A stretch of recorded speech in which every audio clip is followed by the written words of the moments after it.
खुदा उनके कलाम से उत्पत्ति की किताब हम देख रहे हैं। और जैसा मैंने आपसे पिछली बार कहा कि यूसुफ यीशु मसीह का एक स्वरूप है, और बाइबल में पुराने नियम में कई एक ऐसे चरित्र हैं, कैरेक्टर्स हैं, ऐसे व्यक्तित्व हैं जो यीशु मसीह को प्रदर्शित करते हैं। एक ही कैरेक्टर नहीं, सिर्फ यूसुफ नहीं, यहोशू भी, योनातान भी, दाऊद और योनातान की जो दोस्ती, चूंकि पुराना नियम नए नियम की छाया है, इसलिए बहुत सी बातें। और आप ये कह रहे हैं मीका की किताब, मीका नबी की किताब, उसके 5वें अध्याय मैं पढ़ना चाहता हूं।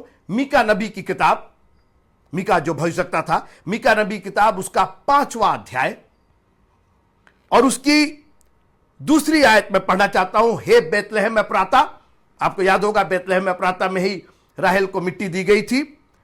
उत्पत्ति उसका 35वां अध्याय और 9वीं आयत में, बेतलहम रोटी का घर, हे बेतलहम एफ्राता, यदि तू ऐसा छोटा है कि यहूदा के हजारों में गिना नहीं जाता, तो भी तुझ में से मेरे लिए एक पुरुष निकलेगा, यीशु मसीह के लिए, जो इस्राएलियों में प्रभुता करने वाला होगा, और उसका निकलना प्राचीन काल से वरन अनादिकाल से होता आया है। देखिए, यीशु मसीह की पर्सनैलिटी को बहुत अलग अलग तरीके से लोगों ने डिफाइन किया है। कोई बोलता है त्रिएक परमेश्वर है, कोई बोलता है एक परमेश्वर है, कोई बोलता है 2 परमेश्वर है, कोई बोलता है ऐसा है वैसा है। मगर देखिए मित्रों, ये इंसान के ज्ञान से नहीं होना है। हमें ज्ञान वो चाहिए जो बाइबल हमें देती है, और इसमें कोई शक नहीं है कि यह भक्ति का भेद, ये जो हम लोग वर्शिप करते हैं, उस परमेश्वर की जो आराधना करते हैं, इसका भेद गंभीर है। पहला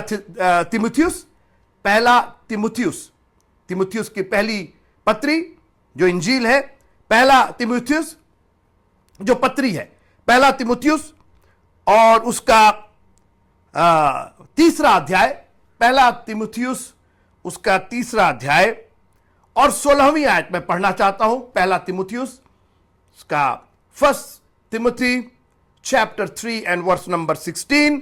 और इसमें संदेह नहीं कि भक्ति का भेद गंभीर है। जो वर्शिप करते हैं, किसको वर्शिप कर रहे हैं आप? कौन है वो? एक है, त्रिएक है, दो एक है, क्या है वो? अर्थात वह जो शरीर में प्रकट हुआ। अब देखिए, आपको मालूम है शरीर में कौन प्रकट हुआ? आत्मा में धर्मी ठहरा। देख रहे हैं आप, भक्ति का भेद गंभीर है। अजीब बात है ये कि शरीर में प्रकट हुआ, आत्मा में धर्मी ठहरा, स्वर्गदूतों को दिखाई दिया, अन्य जातियों में उसका प्रचार हुआ। किसका प्रचार होता है अन्य जातियों में? जगत में उस पर विश्वास किया गया, जगत में उस पर विश्वास किया गया और महिमा में ऊपर उठाया गया। अब आप समझ रहे होंगे कि मैं किसकी बात कर रहा हूं। यह यीशु मसीह की चर्चा है। भक्ति का भेद तो गंभीर है। There is a mystery of the godliness. शरीर में प्रकट हुआ, आत्मा में धर्मी ठहरा, स्वर्गदूतों को दिखाई दिया, अन्य जातियों में उसका प्रचार हुआ, जगत में उस पर विश्वास किया गया और महिमा में ऊपर उठा लिया गया। आइए उत्पत्ति की पुस्तक, जैसा मैंने कहा, यूसुफ एक रूप है, पूरी तरीके से नहीं, लेकिन एक रूप है यीशु मसीह का। जैसा मैंने कहा, उसका निकलना अनादिकाल से वरन अनंत काल से होता आया, अलग अलग रूपों में। यह परमेश्वर, हमारा प्रभु, जो महिमा में ऊपर उठाया गया, जो शरीर में प्रकट हुआ, जो आत्मा में धर्मी ठहरा, स्वर्गदूतों को दिखाई दिया। आपको याद होगा कौन से दिखाई देने की मैं बात कर रहा हूं? उस कब्र में जब महिलाएं पहुंची, किसी को नहीं दिखाई दिया था अभी तक, स्वर्गदूतों को दिखाई दिया था। उसने कहा जिंदों को मुर्दों में क्यों ढूंढ रही हो? यानी स्वर्गदूतों को मालूम था कि वो, देखा था उन्होंने कि वो जिंदा हो गया। स्वर्गदूत वहां मौजूद थे गवाही देने के लिए। लोग कहते हैं पहली गवाही औरतों ने दी, मैं तो कहता हूं पहली गवाही स्वर्गदूतों ने दी। उन्होंने कहा कि तुम जिंदों को मुर्दों में क्यों ढूंढती हो। यूसुफ एक प्रतिरूप है। आइए यूसुफ के बारे में थोड़ा सा देखते हैं। उत्पत्ति की पुस्तक और उसका 37वां अध्याय। उत्पत्ति की पुस्तक उसका 37वां अध्याय। यूसुफ अपने पिता के बुढ़ापे का पुत्र था, इस्राएल का, याकूब का। और अब यह कहानी यहां से इब्राहिम, उसके बाद इजहाक के दो बेटे एसाव और याकूब, उसके बाद याकूब की कहानी, और याकूब के बाद अब यूसुफ की कहानी पर हम आगे बढ़ते हैं। इन चरित्रों को, इन कैरेक्टर्स को याद रखिए। ये सब हमारी ब्लेसिंग के लिए, ये कहानियां नहीं है। मैं बार बार आपसे कह रहा हूं, इनको बहुत दिल से स्मरण कीजिए, दिल दिमाग में इसको, इसकी याद को, ये कहानियों को नहीं, इन घटनाओं को अपने दिल और दिमाग में बसाए रखिए। They will bless you. और वो जैसा मैंने कहा कि बुढ़ापे का पुत्र इसलिए था कि he was always there when Jacob needed Joseph. जब भी याकूब को यूसुफ की जरूरत पड़ी, यूसुफ मौजूद था। उत्पत्ति का 37वां अध्याय, 37 chapter of Genesis and verse number 12 onward, 12वीं आयत से आगे। और उसके भाई अपने पिता की भेड़ बकरियों को चराने के लिए शकेम को गए। तब इसराइल ने, यानी याकूब ने यूसुफ से कहा, तेरे भाई तो शकेम ही में भेड़ बकरी चरा रहे होंगे, सो जा, मैं तुझे उनके पास भेजता हूं। आगे सुनिए, पापा टाइम नहीं है, कहां हम शकेम को कहां जाएंगे, और तो और उन भाइयों के पास जो मुझसे डाह करते हैं। 11वां पद, उसके भाई तो उससे डाह करते थे। सुना आपने,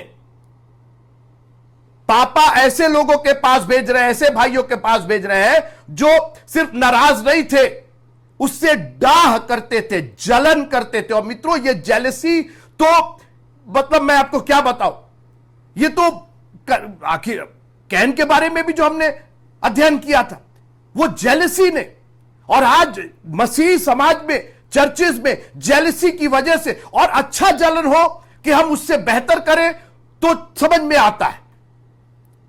आपका बच्चा, आप किसी अगर पढ़ रहा है और किसी बहुत होशियार बच्चे से जेलसी करके और पढ़े, और उससे वो 90% लेके आया, आपका बच्चा 95, 98, 99, 100% लेके आ रहा है, और बार बार बोला पापा मेरे को जलन है, मम्मी मेरे को उससे जेलस आती है, मैं बेहतर, तो समझ में आता है। लेकिन जेलसी किसी का नुकसान पहुंचाने के लिए, पीठ पीछे बुराई करने की, आज तो ये बुराई भरी हुई है जेलसी की वजह से। किसका कैसे, और सिर्फ मुंह से नहीं, कान से भी आपने सुना, आपने आगे बढ़ाया उसको। मेहरबानी से हम इस बात के लिए सचेत रहे। मैं नहीं कह रहा हूं कि हमारे यहां ऐसा कुछ है, लेकिन मैं कह रहा हूं सचेत रहे। ये कॉशियस करने वाले चिन्ह है। ये परमेश्वर का वचन हमारे पांव के लिए उजियाला, क्यों उजियाले की जरूरत है हमारे, कि पांव को ठोकर ना लगे, आंख को नहीं, मुंह को नहीं, सर को नहीं, पांव को, क्योंकि पांव को ठोकर लगेगी तो पूरा शरीर दुखित हो जाएगा। उससे डाह करते थे। मगर यूसुफ की का कैरेक्टर देखिए, यूसुफ का चरित्र देखिए, सुनिए, जा, मैं तुझे उनके पास भेजता हूं। उससे कहा जो आज्ञा, मैं हाजिर हूं। वाह, ये यीशु मसीह का कैरेक्टर, क्योंकि परमेश्वर ने इस संसार से ऐसी मोहब्बत की कि उसने अपना इकलौता बेटा भेज दिया, दे दिया। वो इस संसार में आया, और यीशु मसीह ने कहा कि मुझे पिता ने भेजा है, जो कुछ मैं पिता से सुनता हूं वही मैं करता हूं। और यहां यूसुफ बुढ़ापे के पुत्र का पूरा अपना जो व्यवहार है वो निभा रहा है, जिम्मेदारी निभा रहा है, वहीं पर मौजूद है। पिता बूढ़ा है, इसराइल याकूब बूढ़ा है, नहीं जा सकता। उसने कहा बेटा मैं तुमको भेज रहा हूं, कोई शिकायत नहीं। यूसुफ के मन में, देखिए बाइबल कहती है जब तू अपनी भेंट वेदी पर लेके आए और तेरे मन में तेरे भाई के प्रति कुछ हो, तेरे भाइयों के मन में क्या है वो छोड़ दे, तेरे मन में कुछ नहीं होना चाहिए। और आज मैं एक एक श्रोता से, एक एक सुनने वाले से निवेदन करना चाहता हूं, अपने मन में, आपके मन में अगर कुछ है तो वो आज ही दूर कीजिए और कहिए, प्रभु मुझे ऐसी ताकत दीजिए, ऐसा अनुग्रह कीजिए मुझ पर कि मेरी भेंट ग्रहण की जाए, मैं अपने उन भाइयों के पास जा सकूं जो मुझसे डाह करते हैं। मेरा यह विषय नहीं है, मैं सिर्फ एक भूमिका बना रहा हूं। और जैसा मैंने बार बार कहा कि यूसुफ में यीशु मसीह का प्रतिरूप देखिएगा, यह छाया थी। यीशु मसीह के कुछ जो एट्रीब्यूट्स थे, जो कुछ कैरेक्टर्स थे, जो उसके कुछ चरित्र थे, वो यूसुफ के साथ मेल खाते। और इसीलिए पुराने नियम को आपको पढ़ना होगा और प्रभु से मांगना होगा। आप कहिए कि मेरी आंखों को खोल दीजिए। आपको याद होगा मैंने बात की थी माउस के मार्ग पर, जब दो चेले चले जा रहे थे, उनकी आंखें बंद कर दी गई ताकि वो यीशु मसीह के बारे में जान सके। कई बार हमारी आंखें, अरे हमको समझ में नहीं आता, अरे हम क्या करें, ये पादरी ये कहते, वो पादरी वो कहते, ये चर्च वो कहता, वो चर्च वो कहता। छोड़ दीजिए सब, आप यीशु मसीह से पूछिए, क्योंकि वो अपने बारे में भविष्यवक्ता से लेकर के और आखिर तक अपने बारे में बात करेगा। वो सब बातें हमने आपसे बात की थी।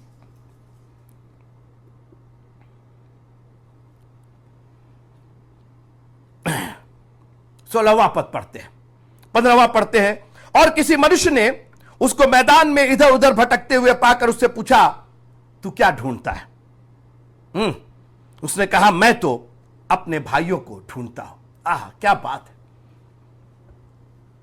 ऐसे भाइयों को ढूंढा जा रहा है जो ढूंढने के लायक है नहीं। कहां इसको वापस आके कहना चाहिए था, पापा मिले नहीं, पता नहीं कहां चले गए। और बात भी सही थी, क्योंकि जब ये बाप ने कहा था शकेम में है, शकेम में गया, शकेम में थे नहीं, तो चले आना चाहिए था। बहाना था। आज हमारे पास बहाने, हम बहाने ढूंढते हैं। अरे वो ऐसा जस्टिफाई करते हैं अपने आप को, कैसे हम सही है बाकी सब लोग गलत है। ये ढूंढ रहा था और यीशु मसीह ने कहा, मैं इस्राएल की खोई हुई भेड़ों को ढूंढने आया हूं। आज एक भाई दूसरे भाई को खोज रहा है। अभी घर में ही खोजा जा रहा है, सिक्का घर में ही खोया हुआ था। उसने कहा, मैं तो अपने भाइयों को ढूंढता हूं, कृपा कर मुझे बता कि वे भेड़ बकरियों को कहां चरा रहे। Can you imagine? He so humble, so dedicated. जो आज्ञा उसको मिली, यह कटोरा मुझसे हटा लिया जाए, मेरी नहीं लेकिन तेरी इच्छा पूरी हो। पिता की यह इच्छा थी कि मेरा बेटा अपने भाइयों से जाके मिले। उसने कहा, हम पूरी कोशिश करेंगे। अगर नम्र और दीन एक परदेसी से पूछ रहा है, कहां मिलेंगे मेरे भाई, कहां चले गए, कृपा करके मुझे बताइए, मेहरबानी से, प्लीज। कौन भाई इतना प्यार करते हो? मैं वो भी तुमसे प्यार करते हो। पता नहीं वो करते हैं कि नहीं करते, मैं तो उनसे बहुत प्यार करता हूं, क्योंकि उसने जगत से ऐसा प्यार किया कि उसने अपना इकलौता पुत्र दे दिया ताकि जो कोई उस पर विश्वास करे। अब ये हमारी जिम्मेदारी है कि विश्वास, वो तो हम पर विश्वास करके आ गया, वो तो हमसे प्यार करके आ गया। क्या हम उससे प्यार करके, उस पर विश्वास करके, उस पर भरोसा करके अनंत जीवन को प्राप्त कर सकते हैं कि नहीं? आइए हम आगे बढ़ते हैं। मैं 20वें पद से और 29वें पद तक आपसे बात करना चाहता हूं। आप घबराइए नहीं, मैं पूरा पढ़ने नहीं जा रहा हूं।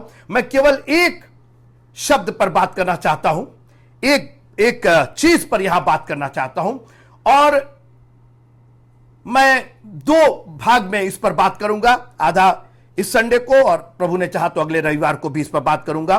20वें पद में मैं उस चीज को आपके सामने लाना चाहता हूं। उत्पत्ति की पुस्तक, उसका 37वां अध्याय, 37 chapter of Genesis and verse number 20, 20 पद। सो आओ हम उसको घात करके किसी गड्ढे में डाल दें।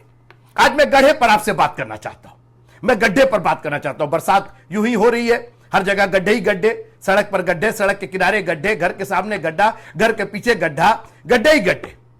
और आज मैं आपको इस गड्ढे के अनुभव के बारे में बताना चाहता हूं। यह परमेश्वर हमारे जीवन में गड्ढे रखता है। बगैर गड्ढे में गए आप ऊपर की ओर नहीं चढ़ सकते। यह परमेश्वर का विधान है। और आज मैं आपको एनकरेज करना चाहता हूं, उत्साहित करना चाहता हूं, आपके साथ इस गड्ढे की खुशियां बांटना चाहता हूं कि प्रभु ने जो गड्ढा हम लोग की जिंदगी में रखा है, इसका एक उद्देश्य है, इसका एक पर्पस है। और एक नहीं 7 बार गड्ढे का जिक्र आया। आइए पढ़ते हैं। 20वां पद हमने पढ़ा फिर से। सो आओ हम उसको घात करके किसी गड्ढे में डाल दे। 22वां पद, फिर रूबेन ने उनसे कहा लहू मत बहाओ, उसको जंगल के इस गड्ढे में डाल दो। दो गड्ढा, दूसरी जगह ये गड्ढा शब्द आया। और 24वां पद, और यूसुफ को उठाकर गड्ढे में डाल दिया। वह गड्ढा तो सूखा था और उसमें कुछ जल रहा था। तो कितना हुआ? 1 2 3 4 गड्ढे। आइए 28वां पद, सो यूसुफ के भाइयों ने उसको उस गड्ढे में से खींच करके बाहर निकाला। कितना हुआ? 5 हुआ, 6 और 7। 29वें पद में जेनेसिस चैप्टर 37 37वां अध्याय उत्पत्ति का और उसकी 29वीं आयत। और रूबेन ने गड्ढे पर लौटकर क्या देखा कि यूसुफ गड्ढे में नहीं है। 7 बार यह गड्ढे शब्द का जिक्र हुआ है, इस्तेमाल किया गया। और आज मैं इसी गड्ढे पर बात करना चाहता हूं कि परमेश्वर हमको ऊंचे पर ले जाना चाहता है। यह निश्चित जानिएगा, जहां मैं रहूं वहां तुम भी रहोगे। वो महिमा में ऊपर चढ़ाया गया, नीचे नहीं। हमारी और आपकी मंजिल ऊपर है। हम गाते आसमानों में है मेरा एक मकान। आसमान नीचे नहीं ऊपर होता है। हमें पाताल में भेजने के लिए नहीं, आसमान में भेजने के लिए हमारा खुदावंद हमें तैयार कर रहा है। मगर आसमान का रास्ता गड्ढे से होकर के जाता है, गड्ढे से होकर के जाता है। और यह गड्ढा, मैं इस गड्ढे की नहीं बात कर रहा हूं जो हमारे सड़क पर और घरों के बाहर, घरों के भीतर, आगे पीछे जो सारे गड्ढे हैं। गड्ढा एक परिस्थिति भी है, गड्ढे एक परिस्थिति है जो उसी गड्ढे के समान है जो सड़क के किनारे, खेतों में। और आज मैं आपसे बात करना चाहता हूं 7 प्रकार गड्ढे जो है 7 चीजें हमें सिखाते हैं। 7 वो चीजें हैं जो हमें गड्ढे में रह करके हम सीख सकते हैं। आज मैं सिर्फ 3 चीजों पर बात करूंगा, 4 पर प्रभु ने चाहा तो अगले रविवार। सबसे पहली बात कि गड्ढा हमको धीरज धरना सिखाता है। धीरज धरना। अब देखिए धीरज है क्या? धीरज एक आशा है उस चीज की पूरी होने की जिस चीज को आपने शुरू किया है। अब जैसे आपको आलू उबालना है, तो आपने पानी में आलू डाला, उसको गैस पर चूल्हे पर चढ़ा दिया। अब तुरंत चढ़ाते साथ तो आलू उबल नहीं जाएगा, आलू पक नहीं जाएगा।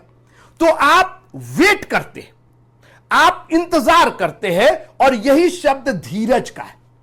आप धीरज धरते हैं उस वक्त के लिए, 5 मिनट 7 मिनट 8 मिनट जो भी है, जब आपको मालूम है कि वो आलू पक करके मुलायम हो गया है, खाने लायक हो गया है। वो जो समय है वही धीरज का समय है।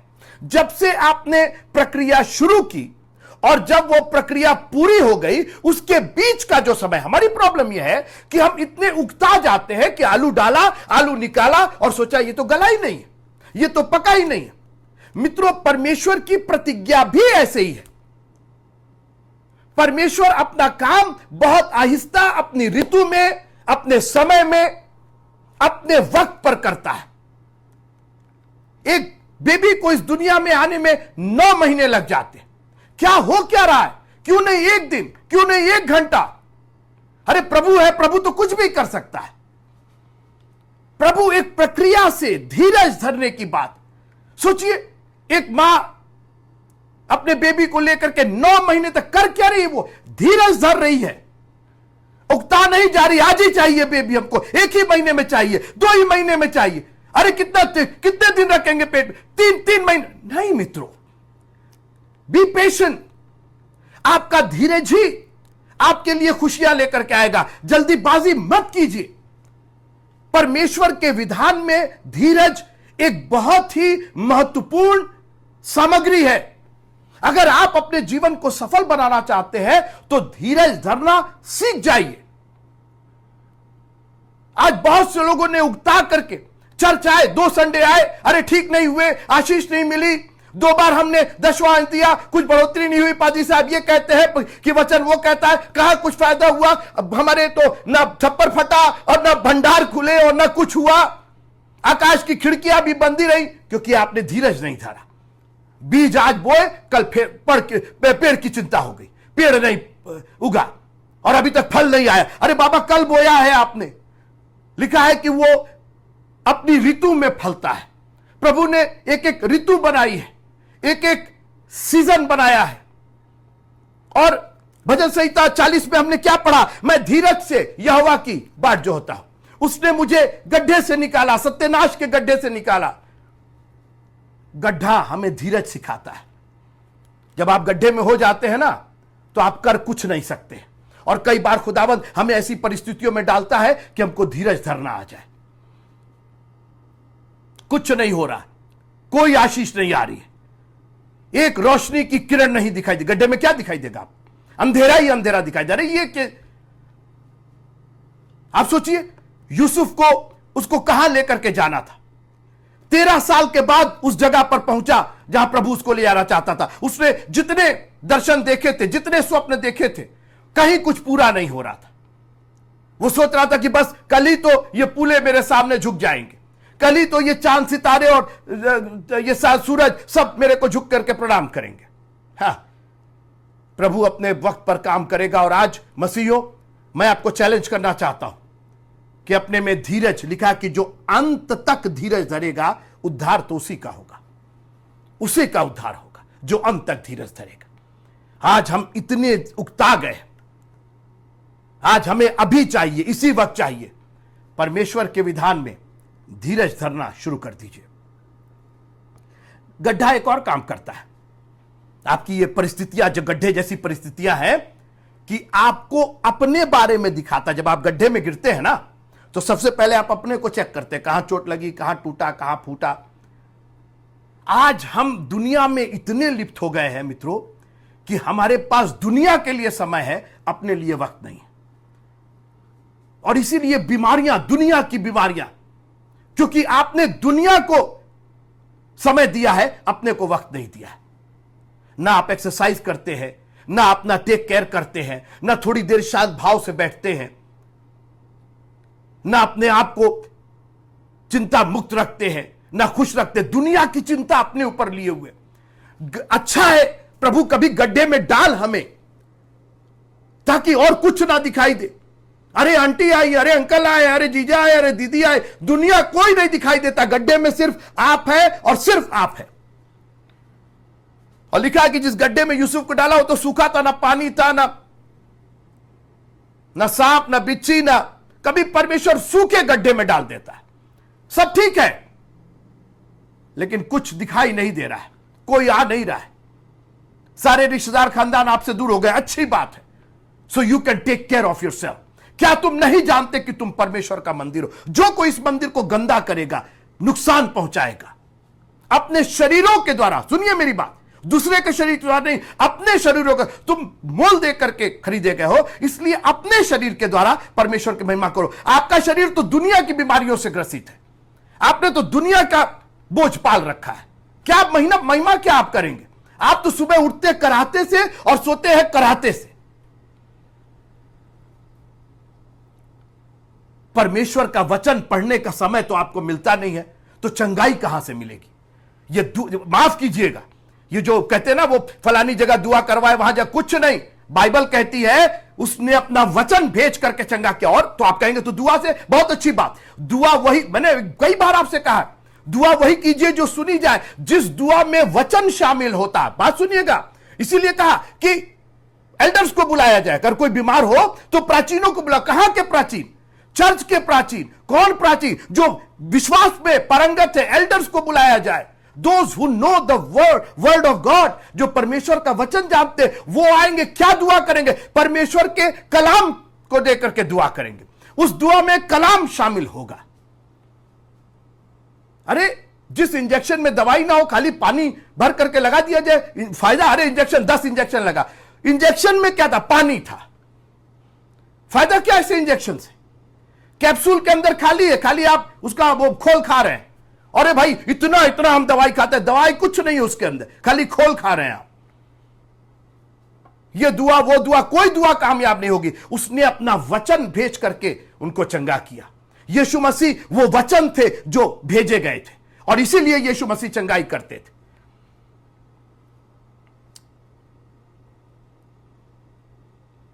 अपनी टेक करना सीखिए, क्योंकि बाइबल कहती है सबको अपना अपना लेखा देना होगा। कभी कभी खुदगर्ज हो जाइए। मनुष्य सारे जगत को प्राप्त करे, प्रॉब्लम यही है जगत को प्राप्त करने के चक्कर में हमने अपने जान का जोखिम लगा दिया है।